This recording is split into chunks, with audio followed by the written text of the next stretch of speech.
আচ্ছা মন্টুদা, আমি যে এতদিন বাদে বাড়িতে ফিরলাম, বাড়িটা তো ফাঁকা ফাঁকা লাগছে কেন গো? কোথায় গেল সব? চল চল চল। ওই দেখো আসছে না, ওরা যায় না বাপু, আমি কি তোদের সঙ্গে পারি সমাজ? জেম্মা, জেম্মা তুমি চলে এসেছো। তোমার কতদিন পরে দেখলাম, তুমি এত দেরি করে এলে কেন? ও মা, কি করবো বলো, মায়ের অসুখ না, তাই তো ওখানে থাকতে হয়েছিল। কেমন আছেন গো বড় বৌমা? মা কেমন আছে? মা ভালো আছে এখন। আর বলো না, বাচ্চা কাচ্চাগুলোকে নিয়ে গেছিল একটুখানি পার্কে ঘুরবো বলে, এমন জেম্মা জেম্মা জেম্মা জেম্মা করে উঠলো না, একেবারে তাড়িয়ে নিয়ে চলে এলো। জেম্মা তোমাকে কতদিন দেখিনি বলো তো। জানো, তুমি না থাকলে বাড়িটা সত্যি খুব ফাঁকা ফাঁকা লাগে গো। খুব খুশি খুশি মনে হচ্ছে সবকটাকে। মা, এরকম কি হয়েছে? মুখটা বেজার করে আছে কি রে? আমি ছিলাম না, খুব খুশিতেই ছিল না? না না জেম্মা, আমি তোমাকে বলছি আসল কথা। মিলি বাড়াবাড়ি করবি না। তুই চুপ কর।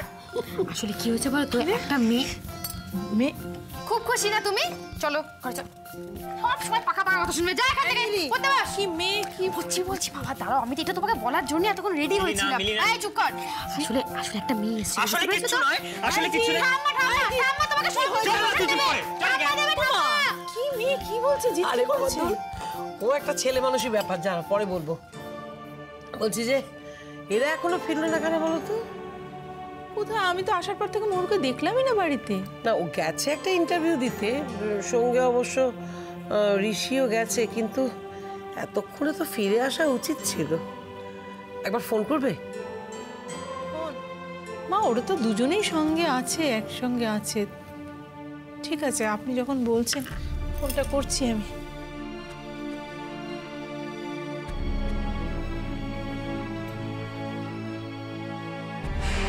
মনে হচ্ছে অন্য কোনো কাজে যাচ্ছ। দাদু ভাই সঙ্গে আছে তো? হ্যাঁ ঠাম্মি, তুমি একদম চিন্তা করো না।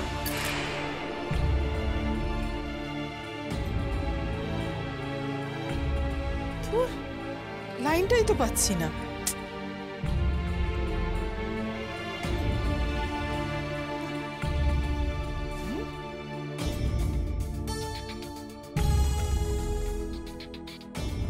মা, কি হয়েছে?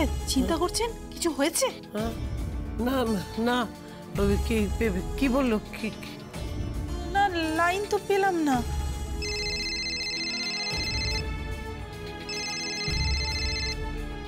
হ্যালো,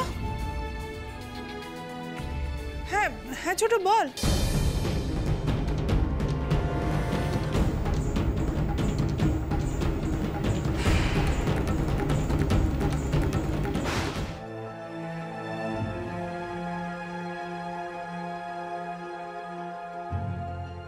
তোরা রেডি হয়ে গেছিস? হ্যাঁ মা, ওই মোর আর ঋষির জন্য ওয়েট করছে, একটু দেখবে ওরা রেডি কিনা। আরে বাবা, ওরা রেডি হয়ে গেছে অনেকক্ষণ। এত তাড়াহুড়োর কি আছে? চাটা খা না আগে। জয়ন্ত, না ওঠো। অত তাড়াহুড়ো করার কিচ্ছু নেই, আগে চাটা শেষ কর। আচ্ছা, তোমরা কে কে যাবে বলে তৈরি হয়েছো? আমি কিন্তু একদম সম্পূর্ণ রেডি। তুমি কোথায় যাচ্ছ মা? আমরা তো যাচ্ছি থানায়। হ্যাঁ, আমিও তো সেখানেই যাব। কিন্তু এইসব থানা পুলিশের চক্করে তুমি পড়বে? মানে না, কৈফিয়ত দিতে হবে নাকি? আমার দরকার আছে, আমাকে, তাই জন্যই যেতে হবে। আচ্ছা, তোমাদের কারো কোনো আপত্তি আমি শুনছি না, শুধু আমাকে সঙ্গে করে নিয়ে যাও, তাহলেই হবে। বলছি তোমরা সবাই তৈরি তো? চলো তাহলে বেরোনো যাক। হ্যাঁ হ্যাঁ, চল। কেমন আছো? আমি এখন ভালো আছি ঠাম্মা। যা চিন্তায় ফেলেছিল, বাবা রে বাবা, কাল সারা রাত কেউ আমরা চোখের পাতা একই করতে পারিনি। আচ্ছা, ভালো কথা, দুজনেই যখন আছো একসঙ্গে একটা কথা বলে রাখি, অনেক হয়েছে তোমাদের এই জেদা জেদি, মান অভিমান সব কিছুর অনেক হয়েছে। এবার শেষ করো। দেখতে পাচ্ছিলে কতবার একটা সর্বনাশ হতে চলেছিল। আর আমি সকলকে একটা কথা বলে রাখছি, এই ঝামেলাটা মিটে যাবার পর ওই নিখিল, বাড়ির মজুমদার, এই সমস্ত নাম যেন আমি এ বাড়িতে না শুনি। ঠাকুরের নাম নিয়ে এবার বেরিয়ে চলো। চলো চলো জয়ন্ত, চ বেশি। যা, হ্যাঁ আসো। হ্যাঁ সাবধানে যাস। আর জয়ন্ত, ঋষি, একটা ফোন করিস কিন্তু গিয়ে। হ্যাঁ সাবধানে যাবি বাবা। দুঃখা দুঃখা। সাইন করুন।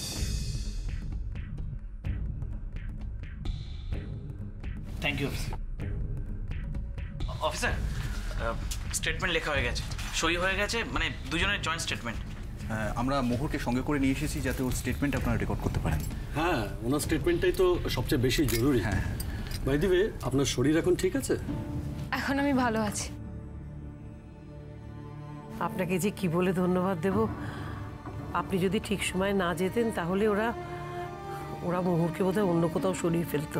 না না, এতে ধন্যবাদের কি আছে, এটা তো আমাদের ডিউটি। আর তাছাড়া আপনাদের বাড়ির লোকেরা সতর্ক ছিল বলে আমরা ওদের প্ল্যানটা বানচাল করে দিতে পেরেছি। অফিসার, আমার একটা প্রশ্ন আছে। ওই কালকে যাকে আপনারা অ্যারেস্ট করে নিয়ে এলেন, ওই নিখিল বিশ্বাস, ও কি এখনো লকআপেই আছে? ওনার জামিন হয়ে গেছে, তবে যে মহিলাকে আমরা অ্যারেস্ট করেছিলাম ওনার জামিনের পেপার এখন আমরা পাইনি। হ্যাঁ, সেটা আমরা জানি অফিসার। ওই আদালতে অ্যাপ্লিকেশনও পড়ে গেছে জামিনের ব্যাপারে। আশা করছি আজকে দুপুরের মধ্যেই সেই পেপারস আপনার হাতে পৌঁছে যাবে। আচ্ছা, ও কোথায় আছে? উনি আমাদের হেফাজতেই আছে। আপনি কি দেখা করতে চান ওর সঙ্গে? মানে যদি আইনগত কোনো অসুবিধে না হয় তাহলে? না না, কোনো অসুবিধা নেই। ম্যাডাম শুনুন, কালকে যে মহিলাকে আমরা অ্যারেস্ট করে এনেছি ওনার সঙ্গে এনাকে দেখা করিয়ে দিন। ধন্যবাদ। আমি যাবো। হ্যাঁ হ্যাঁ, যান না। Thank you. আপনারা বসুন না। স্যার দেখুন একবার এটা। ওরে বাবা, তো চুনোপুটি নয়? Yes sir. রাঘব বলের এগেনস্টে এফআইআর ফাইল করা হয়েছে। Yes sir. টেক্সটাইল ইন্ডাস্ট্রির বিজনেস টাইকুন বারিন মজুমদার তো কালকের কাগজে হেডলাইন হয়ে যাবে। Yes sir. হ্যাঁ, উনি ঠিকই বলছেন অফিসার।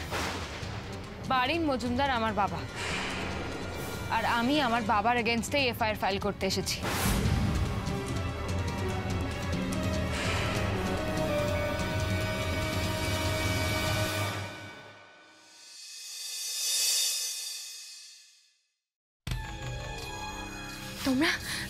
তোমরা এসেছো?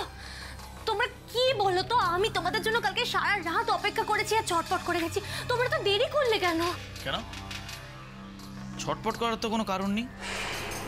আর এখানে থাকতেও তোমার অসুবিধা হওয়ার কথা নয়, কারণ তুমি তো তোমার উপযুক্ত জায়গাতেই আছো তিথি। রসিকতা করছো না আমার সঙ্গে? রসিকতা করতে তোমার এখনো ভালো লাগছে? আমি কালকে একটা গোটা রাত এই লকআপে কাটিয়েছি, আর আমার সঙ্গে তুমি রসিকতা করছো? জয়ন্ত, আমার জামিনের ব্যবস্থাটা করে এসেছো তো? জামিন? হ্যাঁ, জামিন। এমন একটা ভাব করছো যেন মনে হচ্ছে জামিন কথাটা প্রথমবার শুনলে। তোমরা যদি আমাকে জামিনে বার না করো এখান থেকে, তাহলে আমি বেরোবো কি করে?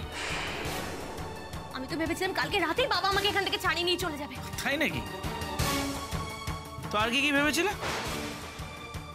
ভেবেছিলে যে আমার মা বরণ ডালা সাজিয়ে তোমাকে বরণ করার জন্য লকআপের বাইরে দাঁড়িয়ে থাকবে, তারপর লকআপ থেকে তুমি বেরোতেই আমার ভাই বোনেরা পুষ্পবৃষ্টি করবে, শাক বাজাবে, আর সব শেষে একটা হুট খোলা গাড়িতে তোমাকে বসিয়ে বাজি ফাটাতে ফাটাতে শোভাযাত্রা সহকারে বাড়িতে ফিরিয়ে নিয়ে যাবে। লজ্জা করছে না তোমার এই কথাগুলো বলতে? আমি তোমার বউ, আমি একটা গোটা রাতের লকআপে কাটিয়েছি। মস্করা হচ্ছে আমার সঙ্গে। ঋষি, আমার চুড়িগুলো সুন্দর না?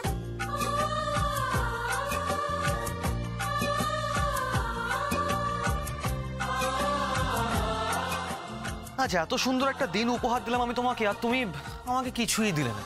কেন? কি চাই আপনার? তা আমার চাই